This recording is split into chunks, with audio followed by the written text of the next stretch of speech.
নমস্কার প্রত্যেককে, আপনাদের সকলকে স্বাগত জানাচ্ছি। আমি দীপায়ন। একটা বিশেষ বিষয় আপনাদের জানানোর জন্যই এই শর্ট ভিডিওটা আপনাদের সামনে উপস্থাপিত করছি। সেটা হচ্ছে যে আমার প্রত্যেকটা ভিডিও দীপায়ন স্পিক্সে যেভাবে আপনারা দেখছেন, সমর্থন করছেন, তাতে তো আমি ভীষণই আপ্লুত।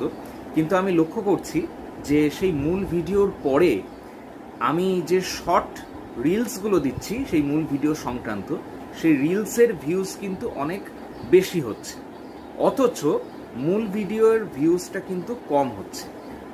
আমার এর পেছনে একটা কারণ মনে হয়েছে যে যে সমস্ত দর্শকরা আমার শর্ট রিলসগুলো দেখছেন, সেই রিলসে আমি বলে দিচ্ছিলাম যে মূল ভিডিওর লিঙ্কটা রিলসের কমেন্ট বক্সে দেওয়া থাকবে, কিন্তু ইউটিউবের কিছু ফিচার্স আছে, আপনারা নিশ্চয়ই লক্ষ্য করেছেন যে সেখানে একটা লিঙ্ক যদি কমেন্ট বক্সে দেওয়া হয় এবং সেই লিঙ্কটা যদি নীল রঙের না থাকে, তাহলে সেই লিঙ্কটা প্রেস করে আপনি সরাসরি কিন্তু মূল ভিডিও দেখতে পারবেন।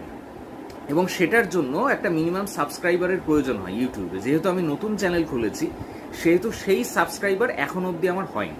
সেই কারণে আমি যখন কমেন্ট বক্সে মূল ভিডিওর লিঙ্কটা দিচ্ছি, তখন কিন্তু আপনারা সরাসরি প্রেস করে মূল ভিডিওয়ে যেতে পারছেন না।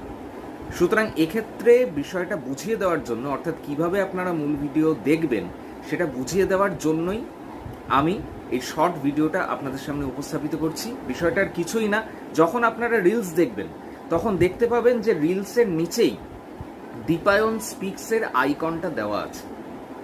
সেই আইকনে প্রেস করলেই কিন্তু সরাসরি আমার চ্যানেলে আপনি ঢুকে যাবেন, এবং ঢুকে গেলেই সেখানে দেখতে পাবেন ভিডিও হিসেবে আমার প্রত্যেকটা মূল ভিডিও দেওয়া আছে। তো প্রত্যেককে বলছি যে আমার মূল ভিডিওগুলো কিন্তু অতি অবশ্যই দেখবেন। ধন্যবাদ।